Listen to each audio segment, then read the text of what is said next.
ಸಾಮಾಜಿಕ ಮಾಧ್ಯಮ ಇನ್ಫ್ಲುಯೆನ್ಸರ್ ಚಿನ್ನು ಪಾಪು ಆತ್ಮಹತ್ಯೆ.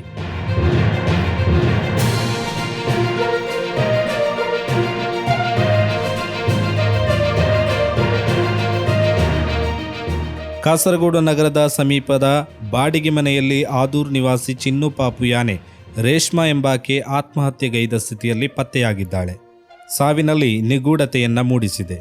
ಸೋಮವಾರ ಮಧ್ಯಾಹ್ನ ಉಳಿಯತಡ್ಕ ಬಳಿಯ ಬಾಡಿಗೆ ಮನೆಯಲ್ಲಿ ಘಟನೆ ನಡೆದಿದ್ದು, ಸಾವಿನ ನಿಖರ ಕಾರಣ ಇನ್ನೂ ತಿಳಿದು ಬಂದಿಲ್ಲ. ಕಾಸರಗೋಡು ಭಾಷೆಯಲ್ಲಿ ವಿಡಿಯೋಗಳ ಮೂಲಕ ಜನಪ್ರಿಯತೆ ಗಳಿಸಿದ್ದ ಚಿನ್ನು ಪಾಪುಗೆ 2 ಲಕ್ಷಕ್ಕೂ ಅಧಿಕ ಸಾಮಾಜಿಕ ಜಾಲತಾಣ ಅನುಯಾಯಿಗಳು ಇದ್ದರು. ವಿಚ್ಛೇದಿತಳಾಗಿದ್ದ ಈಕೆ ಒಂದು ಮಗುವಿನ ತಾಯಿಯಾಗಿದ್ದು ಪ್ರತ್ಯೇಕವಾಗಿ ವಾಸಿಸುತ್ತಿದ್ದಳು. ಆತ್ಮಹತ್ಯೆಗೆ ಕಾರಣವಾಗುವ ಯಾವುದೇ ಮಾನಸಿಕ ಒತ್ತಡಗಳ ಸುಳಿವು ಇರಲಿಲ್ಲವೆಂದು ತಂದೆ ಹೇಳಿದ್ದಾರೆ. ಕಾಸರಗೋಡು ನಗರ ಪೊಲೀಸರು ಪ್ರಕರಣ ದಾಖಲಿಸಿಕೊಂಡು ಮೊಬೈಲ್ ಫೋನ್ ಪರಿಶೀಲನೆ ಸೇರಿದಂತೆ ತನಿಖೆ ಮುಂದುವರಿಸಿದ್ದಾರೆ.